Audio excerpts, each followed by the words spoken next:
पूरे देश में लव जिहाद की बढ़ती घटनाओं पर अंकुश लगाने की मांग पिछले कई वर्षों से हो रही है। आए दिन दुष्कर्म और लव जिहाद की बढ़ती घटनाओं से नारी अपमान का घूंट पी रही है। उत्तर प्रदेश में लव जिहाद की हरकतों पर पूर्ण रूप से लगाम लगाने के लिए और छल कपट से कोई प्रलोभन देकर या जबरन कराए गए धर्मांतरण के लिए कानून लागू हो गया है।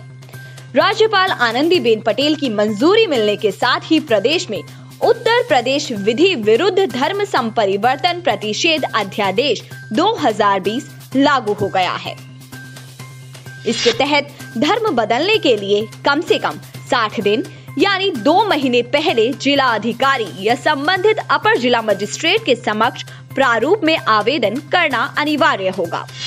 अध्यादेश के तहत जबरन धर्मांतरण के मामलों में 1 से 10 वर्ष तक की सजा का प्रावधान किया गया है। प्रदेश में अब जबरन या कोई प्रलोभन देकर किसी का धर्म परिवर्तन कराया जाना अपराध होगा। विवाह के जरिए एक से दूसरे धर्म में परिवर्तन भी कठोर अपराध की श्रेणी में होगा। यह अपराध गैर जमानती होगा। सामूहिक धर्म परिवर्तन के मामलों में शामिल संबंधित सामाजिक संगठनों का पंजीकरण निरस्त कर उनके विरुद्ध कार्रवाई की जाएगी।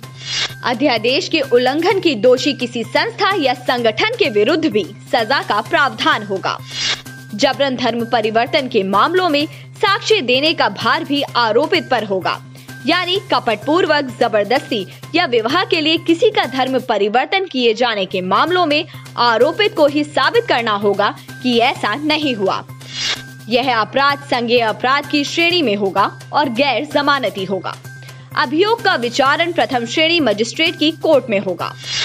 यदि किसी लड़की का धर्म परिवर्तन एकमात्र प्रयोजन विवाह के लिए किया गया तो विवाह शून्य घोषित किया जा सकेगा।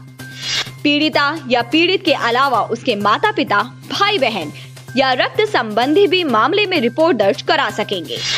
अध्यादेश में छल कपट से प्रलोभन देकर बलपूर्वक या विवाह के लिए धर्म परिवर्तन के सामान्य मामले में कम से कम 1 वर्ष तथा अधिकतम 5 वर्ष की सजा का प्रावधान किया गया है।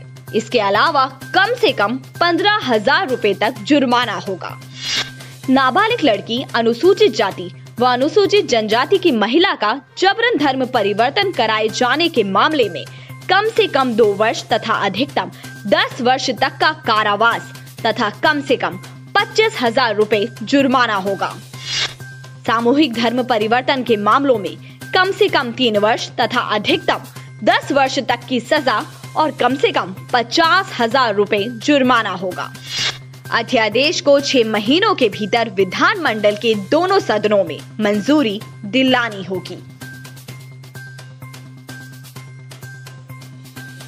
यदि आपको हमारा ये वीडियो पसंद आया तो इसे लाइक करें, शेयर करें और चैनल को सब्सक्राइब करना न भूलें।